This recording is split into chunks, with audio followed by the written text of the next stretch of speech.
One of the hardest parts about getting sober is not just giving up the substances, but it's about rebuilding trust in yourself that you've lost. For years, I broke every promise that I made to myself. I'd say I would stop tomorrow, but I didn't. And then I said I would cut it down, but I didn't. I said this would be the last time, but it wasn't. And every time that I went back, that self-trust got weaker. If that is you right now, I want you to know that you're not alone. This is one of the most common struggles in recovery.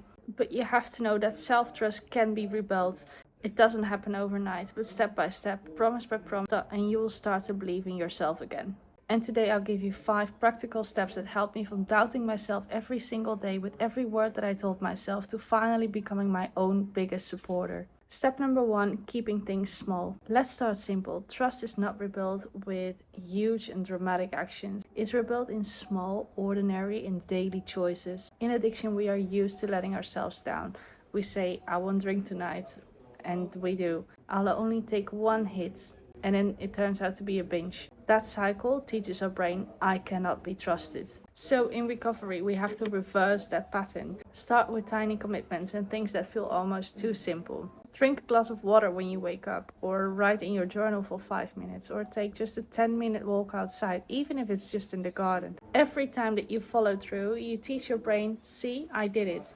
And I said I would, and I did. That is how your trust begins to return. My tip, start with just 1 or 2 promises a day. Do them consistently for over a week and notice how your confidence shifts. Step number 2, be honest with yourself. In addiction, we become professional liars, not just to others, but to ourselves too. But deep down, we know it is that bad. And every lie that we tell ourselves erodes our self-trust a little more. The turnaround comes when you stop sugarcoating and face the truth head on. And that is exactly where self-trust begins again.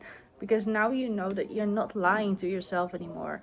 And how you can do this is start journaling your truth. Write down exactly what's happening and no filters. Then say it out loud, even if it's just to yourself. Say, I used today and I'm struggling, or I feel ashamed. Then share it with one safe person when you're ready. My tip is, don't confuse honesty with judgment. You're not beating yourself up, but you're just being real. And real, that is exactly where change starts. Step 3, create structure. Here's a lesson that changed my life, and that is structure is freedom.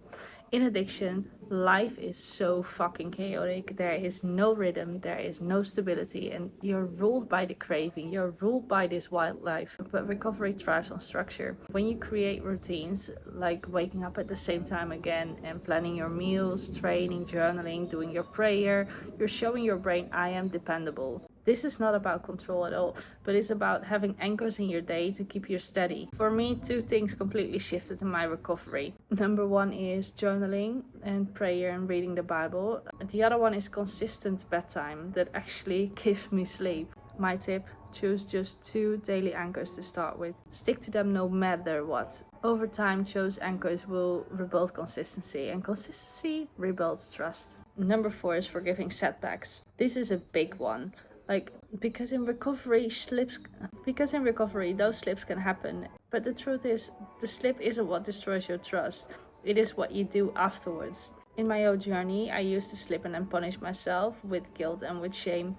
That shame would spiral me right back into using again and again. The fastest way to destroy trust in yourself is beat yourself up so badly that you stop trying. But the fastest way to rebuild trust is through forgiveness. If you slip, acknowledge it, don't hide from it. Ask yourself, what triggered this and what can I learn? And then get right back on track immediately. My tip, reframe setbacks. Instead of seeing them as failure, see them as feedback. And that exact mindset shift keeps you moving forward instead of staying stuck. Number 5 is celebrate wins. And finally, celebrate wins, even the tiny ones. Every time that you keep a promise or resist a craving or choose discipline over temptation, you're building evidence that you can trust yourself again. And celebrating those moments locks that evidence into your brain. It doesn't have to be a big celebration. Sometimes just saying to yourself, yes, I did that and I followed through.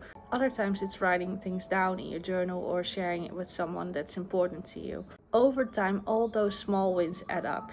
And one day you'll realize that you no longer doubt yourself. You believe yourself.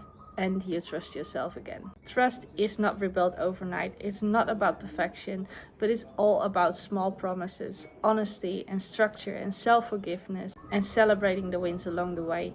I lived for years not trusting a word that I told myself, but today I know that when I say I'll do something, I'll do it. And that's one of the greatest gifts that sobriety has given to me. If you're ready to start rebuilding trust with yourself, start with these 5 steps that I just explained. If you're wanting personal help mapping out your road to recovery, DM me trust on Instagram and let's build your next chapter together. If this was helpful, subscribe on my channel for more tools about sobriety and mindset. Also, comment below which step helped you the most.